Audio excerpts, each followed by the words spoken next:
easiest way I think to do it is to imagine yourself, ladies, as the church of Jesus Christ.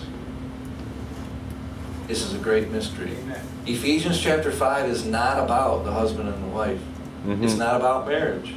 It's about Jesus Christ and the church. Yes, that's Well, that's how the whole passage ends. Right. But I speak unto you, what's it say there? It says it straight up. You can't miss it. Ephesians chapter 5, very end of the chapter. Well, yeah, it talks about it being a mystery, but it says, oh, I speak concerning Christ and the church. He goes through this big, long discourse in Ephesians chapter 5, verse 21, 22, 23, 24, and a husband. And like I pointed out, the husband is the head of the wife, even as Christ is the head of the church. So to what degree is the husband the head? 65, 35? Well, how much authority does the church have over Jesus? None. It's 100 to nothing. Amen. Amen. Therefore, the church is subject unto Christ. Therefore, as the church is subject unto Christ, so let the wives be under their own husbands. To the line that you draw? Or in everything? My Bible says in everything. Why? Because that's how the church is subject unto Christ. Is the church subject unto Christ in everything? Yeah. Then, of course, husbands, love your wives, even as Christ also loved the church. And there's part of the problem. And gave himself for it. That he might sanctify it and cleanse it with the washing of water by the word. They might present it to himself a glorious church, not having spot or wrinkle or any such thing, but that it should be holy and without blemish. So ought men to love their wives as their own bodies. He that loveth his wife loveth himself. Why? Because it is himself. They're one flesh. Like I said, God called their name Adam. Genesis 5:2. For no man ever yet hated his own flesh, but nourisheth and cherisheth it, even as the Lord of the church. For we are members of his body, of his flesh, and of his bones. For this cause shall a man leave his father and mother, and shall be joined unto his wife, and they two shall be one flesh.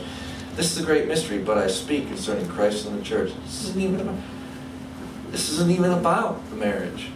It's paralleling the two. So as you learn about the church and Christ's relationship with the church, now you know how that applies to your marriage. Because, like I said, God made us this way for that very reason. So that 6,000 years later, or actually by the time of the resurrection of Jesus Christ, 4,000 years about, 4,000 years later, after Adam and Eve were made, finally, we would understand why. Because all that time it had been a picture of Jesus Christ and the church. So that when he revealed the church as the bride, you would know what that is.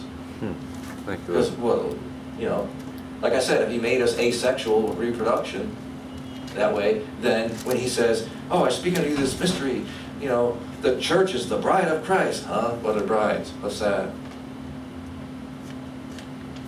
What's a father? He wants us to pray, our Father, our Father. What's a father? What's that? We wouldn't have a clue. It ain't like we were made and then God says, well, how can I use all this cool stuff in a group? No, it's the other way around.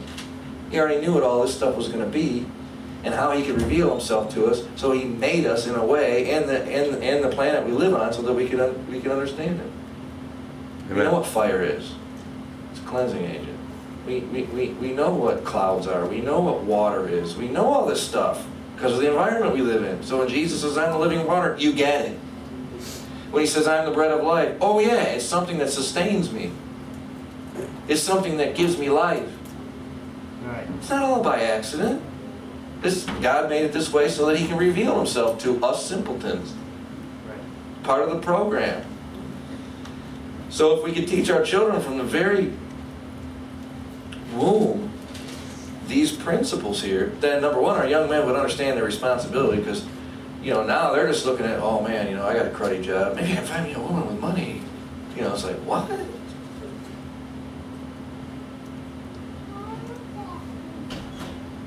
Not that she can't have money, because the Bible talks about the virtuous woman. But she should do it under the headship of her husband, not somebody else. Mm-hmm. Nothing wrong with that. As a matter of fact, they probably make more money than we can. We'll just blow it all on toys. Big boy toys. Amen. You don't call them toys, but that's what our wives are calling them. All right, and really quick, let's deal with 2 Kings chapter 17.